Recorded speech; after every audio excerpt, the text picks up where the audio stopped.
बिस्मिल्लाहिर्रहमानिर्रहीम। आज हम पढ़ेंगे electrophoresis, a technique used to separate charged molecule based on their size and electrical charge in an electrolytic cell is called electrophoresis. ये technique charged particles को separate करने के लिए होती है, जैसे कि it is mainly used to separate DNA, RNA और प्रोटीन मॉलिक्यूल्स। क्योंकि डीएनए, आरएनए, प्रोटीन ये तीनों तरह के मॉलिक्यूल्स चार्ज्ड होते हैं, तो इसलिए इनको सेपरेट करने के लिए इलेक्ट्रोफोरेसिस इस्तेमाल होती है। इलेक्ट्रोफोरेसिस मॉलिक्यूल्स को सेपरेट करती है उनके चार्ज की बेस पे और उनके साइज की बेस पे, यानी कि मॉलिक्यूल्स बड़े हैं या छोटे हैं, पॉजिटिव हैं या फिर नेगेटिव हैं। डीएनए के ऊपर नेगेटिव चार्ज होता है, आरएनए के ऊपर भी नेगेटिव चार्ज होता है। प्रोटीन मॉलिक्यूल के चार्ज वेरी करते हैं, डिपेंड करता है अमीनो एसिड के ऊपर और पीएच के ऊपर। कुछ प्रोटीन मॉलिक्यूल्स पॉजिटिव होते हैं, कुछ नेगेटिव होते हैं और कुछ तो न्यूट्रल होते हैं, उन पे कोई भी चार्ज नहीं होता। This technique is familiar with the name of gel electrophoresis because the charged molecules of different size move through a gel made up of a compound that is acrylamide. इस technique को gel electrophoresis भी कहा जाता है। क्यों? क्योंकि इसके process के अंदर जेल इस्तेमाल होती है। अभी जब हम इस पिक्चर को देखेंगे तो मैं आपको बताती हूँ। और जो जेल इस्तेमाल होती है वो एक कंपाउंड एक्रिलेमाइड उससे बनी होती है। एक्रिलेमाइड से जो जेल बनती है उसका नाम होता है पॉली एक्रिलेमाइड जेल। आगे वाली लाइंस में अब सारा प्रोसेस लिखा हुआ है, वो आप इस जरा पिक्चर के जरिए देखें। ये देखें, यहाँ पे एक ट्रे है, उसके अंदर इलेक्ट्रोलिटिक सॉल्यूशन भरा हुआ है और उसके बीच में जेल है। यहाँ जेल का नाम लिखा हुआ है एगारोस जेल। ये जेल और होती है, पॉली एक्रिलेमाइड जेल और होती है, कोई भी जेल इस्तेमाल हो सकती है।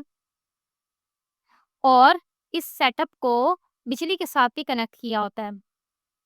जेल के एक तरफ पॉजिटिव एंड होता है, एक तरफ नेगेटिव एंड होता है। नेगेटिव एंड को कहते हैं कैथोड, पॉजिटिव एंड को कहते हैं एनोड। कैथोड देखें ना, इस तरह से सी होता है, अगर आप इसको उल्टा कर दें तो ये कुछ कुछ स्मॉल एन जैसा लगता है। Cathode negative, anode positive. ये जो जेल है, ये देखिए लिखा हुआ है सीव की तरह काम करती है। ये जेल परमिएबल मैट्रिक्स से बनी होती है, यानी कि सीव की तरह काम करती है। परमिएबल ऐसी चीज होती है जो अपने अंदर से चीजों को गुजरने देती है, जैसे कि जाली। जाली में से आपको पता है ना, चीजें आराम से गुजर जाती हैं, लेकिन छोटे पार्टिकल्स आराम से गुजर जाते हैं। बड़े पार्टिकल्स के लिए ऊपर से जरा दबाना पड़ता है, फिर वो गुजरते हैं, और जो ज्यादा बड़े होते हैं वो तो गुजरते ही नहीं है। तो ये जेल बिल्कुल सीव की तरह यानी जाली की तरह काम करती है। फिर जब हम इस पे कोई चार्ज्ड मॉलिक्यूल रखेंगे तो क्या होगा? जैसे सपोज करें हमारे पास है डीएनए। डीएनए नेगेटिव होता है तो जाहिर है वो जाएगा पॉजिटिव की तरफ, यानी कि एनोड की तरफ। यहाँ पे हमने रखा, और जब पावर सप्लाई ऑन होगा तो ये डीएनए के आयंस मूव करेंगे और ट्रेवल करके एनोड की तरफ जाना शुरू हो जाएंगे। लेकिन क्योंकि इस डीएनए के सैंपल के अंदर डीएनए के बहुत सारे फ्रेगमेंट्स हैं, कुछ बड़े हैं कुछ छोटे हैं, और जो जेल है वो जाली की तरह काम कर रही है, तो छोटे छोटे तेजी से गुजर जाएंगे और जल्दी से एनोड की तरफ पहुंच जाएंगे, और जो बड़े हैं वो आराम आराम से आएंगे। तो इस तरह से हमारे उस सैंपल के अंदर डीएनए के जितने भी फ्रेगमेंट्स थे वो सारे अपने साइज के हिसाब से सेपरेट हो गए। जो बड़े बड़े थे वो पीछे रह गए, जो छोटे थे वो आगे निकल गए। जैसे कि इस पिक्चर में देखिए कैसे आपको बिखरे हुए सारे फ्रेगमेंट्स नजर आ रहे हैं। यहाँ लिखा हुआ है, जो आगे की तरफ है उनके लिए लिखा हुआ है लो मॉलिक्यूलर वेट एनालिटिस, और जो पीछे रह गए हैं वो हाई मॉलिक्यूलर वेट वाले हैं। The movement of charged molecules is called migration molecules. Charged molecules जब मूव कर रहे होते हैं उसको कहते हैं migration molecules. They migrate towards opposite charge, ये ऑपोजिट चार्ज की तरफ जाते हैं। जैसे कि डीएनए खुद नेगेटिव होता है तो पॉजिटिव की तरफ जाता है। A molecule of negative charge will migrate towards positive, and smaller molecule migrates more quickly through the pores of gel and travel faster than large molecules. जो छोटे molecules होते हैं वो जेल के pores में से तेजी से गुजर जाते हैं। As a result, different molecules are separated, और इसके रिजल्ट में different molecules separate हो जाते हैं। तो जैसा कि हमने पहले बताया था कि इलेक्ट्रोफोरेसिस साइज और चार्ज इन दोनों की बेस पे मॉलिक्यूल्स को सेपरेट करती है। अगर चार्ज है पॉजिटिव तो वो जाएंगे नेगेटिव की तरफ, अगर चार्ज है नेगेटिव तो वो जाएंगे पॉजिटिव की तरफ। साइज अगर बड़ा है तो वो आराम से ट्रेवल करेंगे, साइज छोटा है तो तेजी से ट्रेवल कर लेंगे। नेक्स्ट टेक्निक है spectrophotometry. Each compound absorbs visible light of a certain range and wavelength. हर कंपाउंड एक खास वेवलेंथ की लाइट को एब्सॉर्ब करता होता है। जैसे देखें, ये मेरे पास सनलाइट का स्पेक्ट्रम है, इसके अंदर 7 कलर्स हैं। हर कंपाउंड एक खास तरह की लाइट को एब्सॉर्ब करता है। जैसे मेरे पास एक कंपाउंड है, अगर मैं इस स्पेक्ट्रम को यानी इस लाइट को इस कंपाउंड में से गुजारूं, तो ये कंपाउंड जिस वेवलेंथ को एब्सॉर्ब करेगा वो इस स्पेक्ट्रम में से गायब हो जाएगी, क्योंकि वो कंपाउंड ने एब्सॉर्ब कर लिया है। We can recognize the compound from this range of absorption spectrum. This method of measuring light absorption by a particular substance is called spectrophotometry. The instrument used is called spectrophotometer. और इस सारे process के लिए spectrophotometer इस्तेमाल होता है। This instrument uses a light beam which passes through the sample where each compound of sample solution absorbs or transmits light of a certain wavelength. इस instrument के अंदर लाइट की एक बीम इस्तेमाल होती है और वो सैंपल में से गुजारी जाती है। सैंपल उसमें से किसी वेवलेंथ को एब्सॉर्ब कर लेगा या फिर ट्रांसमिट कर देगा। ट्रांसमिट का मतलब होता है अपने अंदर से गुजरने देना। तो उसने कितनी ट्रांसमिट की है उससे भी हम पता लगा सकते हैं कि उसने एब्सॉर्ब कितनी की है। अगर वो अपने अंदर से थोड़ी सी ट्रांसमिट कर रहा है, इसका मतलब ज़्यादा उसने एब्सॉर्ब कर लिया है और थोड़ी सी ही ट्रांसमिट होने दी है। और अगर बिल्कुल ही ट्रांसमिट नहीं होने दे रहा, इसका मतलब सारी ही उसने एब्सॉर्ब कर ली है। दिस इमिटेड और absorbed wavelength is measured by spectrophotometer. फिर ये जो इमिटेड और एब्सॉर्ब्ड वेवलेंथ होती है, इसको स्पेक्ट्रोफोटोमीटर मेजर करता है और मेजर करके हमें बताता है। It is used to determine growth of bacteria, rate of photosynthesis and minute quantity of DNA. इन सारी चीज़ों को डिटरमिन करने में स्पेक्ट्रोफोटोमेट्री इस्तेमाल होती है। नेक्स्ट है माइक्रोस्कोपी। माइक्रोस्कोपी कहते होते हैं माइक्रोस्कोप का इस्तेमाल करके सेल्स को या फिर माइक्रो ऑर्गेनिजम्स को स्टडी करना। इस सारे पार्ट के अंदर यहाँ पे माइक्रोस्कोप के बारे में ही लिखा गया है। The study of cell and microorganisms is depend upon the use of an instrument called microscope. Cell या माइक्रो ऑर्गेनिजम्स की स्टडी डिपेंड करती है माइक्रोस्कोप पे।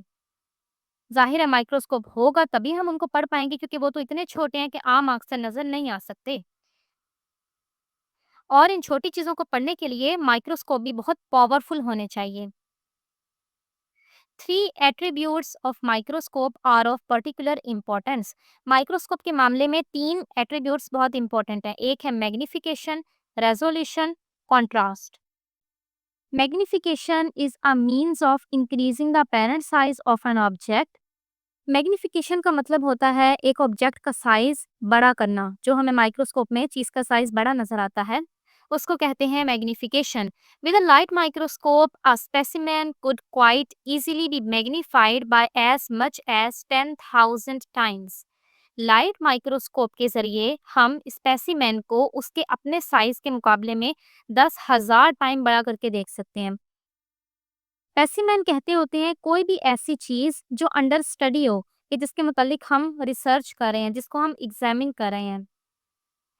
Magnification power of a microscope is calculated by multiplying the power of its eyepiece with its magnifying power of its objective. Microscope के अंदर 2 lens होते हैं। एक होता है आईपीस जो आई के करीब होता है, एक होता है ऑब्जेक्टिव। यहाँ नीचे ऑब्जेक्ट रखा होता है, ये उसके करीब होता है इसलिए नाम है ऑब्जेक्टिव। इन दोनों की जो पावर होती है उसको मल्टीप्लाई करने से हमारे पास माइक्रोस्कोप की टोटल मैग्निफिकेशन पावर आती है। लेकिन when we magnify the object beyond a limit, its image become blurred.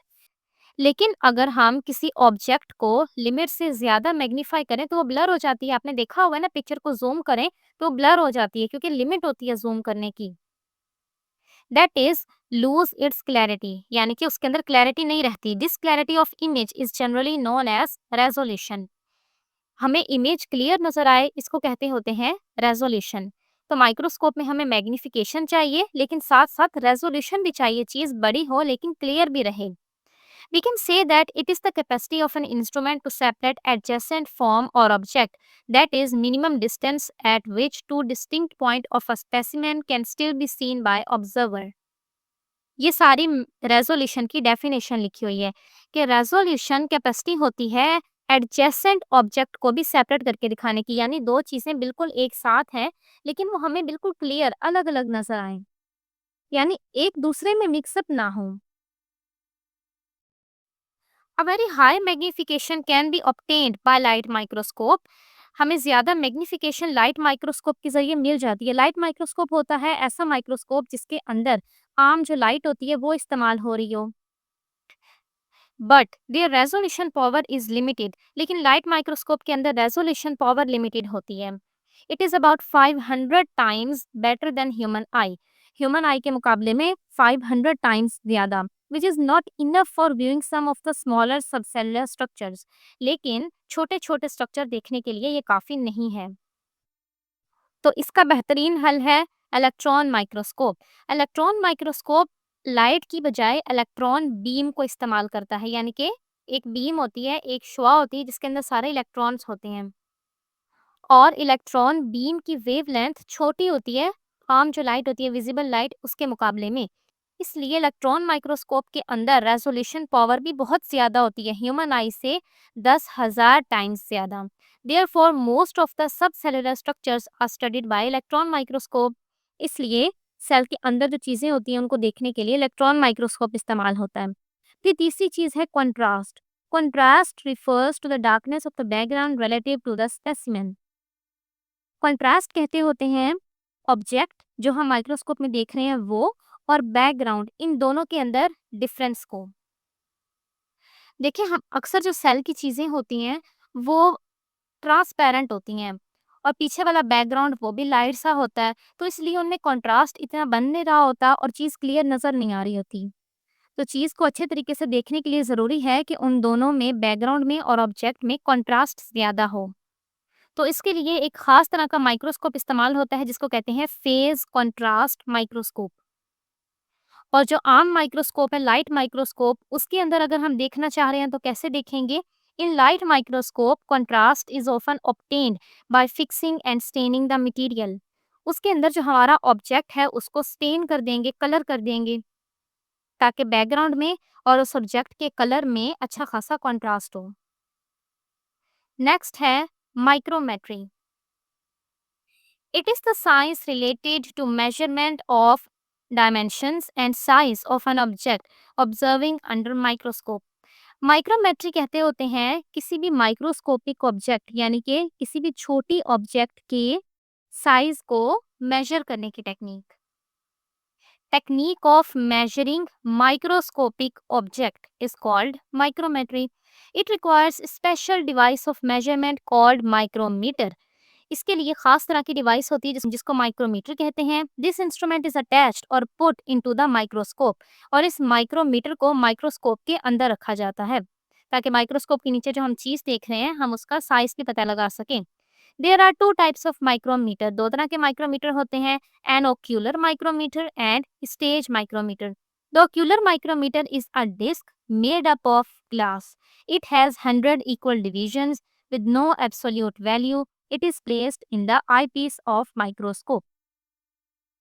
जो ओक्यूलर माइक्रोमीटर होता है ये डिस्क टाइप होता है, ग्लास का बना होता है। इसके अंदर 100 डिविजन्स होती हैं लेकिन कोई एब्सोल्यूट वैल्यू नहीं होती। एब्सोल्यूट मतलब फिक्स्ड वैल्यू नहीं होती कि ये जो 1 है ये 1 माइक्रोमीटर को शो कर रहा है, जो 2 है ये 2 माइक्रोमीटर को शो कर रहा है। नंबर्स लिखे होते हैं, डिविजन्स होती हैं, लेकिन वो किसी खास क्वांटिटी को शो नहीं करती। तो इसलिए कहते हैं कि ओक्यूलर माइक्रोमीटर एब्सोल्यूट वैल्यू नहीं रखता। आईपीस जो लेंस होता है यहाँ पे इसके अंदर ओक्यूलर माइक्रोमीटर को लगाया जाता है। A stage micrometer is a calibrating device. Stage micrometer calibrating device होता है, यानी कि ये ओक्यूलर माइक्रोमीटर को कैलिब्रेट करता है। कैलिब्रेट करने का मतलब है ये उसको रियल वैल्यूज प्रोवाइड करता है। It is a glass slide with proper scale like ruler. इसके अंदर बिल्कुल रूलर जैसा प्रॉपर स्केल होता है और ये एक ग्लास की स्लाइड होती है और इसको माइक्रोस्कोप में जहाँ पे हम स्लाइड रखते होते हैं, ऑब्जेक्ट रखते होते हैं, वहाँ पे ही इस स्लाइड को भी रखा जाता है। और फिर ऊपर से माइक्रोस्कोप के अंदर देखेंगे, वहाँ से हमें नज़र आएगा कि हमने जो आईपीस के अंदर ओक्यूलर माइक्रोमीटर लगाया है वो, और जो स्टेज माइक्रोमीटर है वो, ये दोनों हमें सुपर इम्पोज होकर यानी आपस में मिल के नज़र आएंगे। और फिर वहाँ से हम याद रख लेंगे कि ओक्यूलर माइक्रोमीटर जो है उसकी एक डिवीजन स्टेज माइक्रोमीटर के कितने के इक्वल है। तो एक बार जब ओक्यूलर माइक्रोमीटर कैलिब्रेट हो जाएगा तो स्टेज माइक्रोमीटर वाली जो स्लाइड है उसको निकाल देंगे और फिर हम अपना ऑब्जेक्ट रखेंगे और उसको माइक्रोस्कोप से देखेंगे भी, और ओक्यूलर माइक्रोमीटर हमें उसका साइज भी बताएगा। यहाँ पिक्चर में भी देखें, ये है आईपीस और उसके अंदर लगा हुआ है ओक्यूलर माइक्रोमीटर, और ये स्लाइड है उसके अंदर लगा हुआ है स्टेज माइक्रोमीटर। और ऊपर से जब माइक्रोस्कोप के अंदर देखेंगे तो ये दोनों स्केल्स ओवरलैप करते हुए नजर आएंगे। Micrometer is also called micron. Micrometer को माइक्रोन भी कहते हैं। So the unit of micrometer is micron, और माइक्रोमीटर का यूनिट भी माइक्रोन होता है।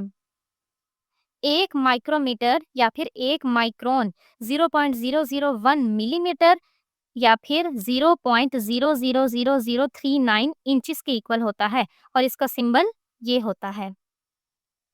अस्सलामुअलैकुम।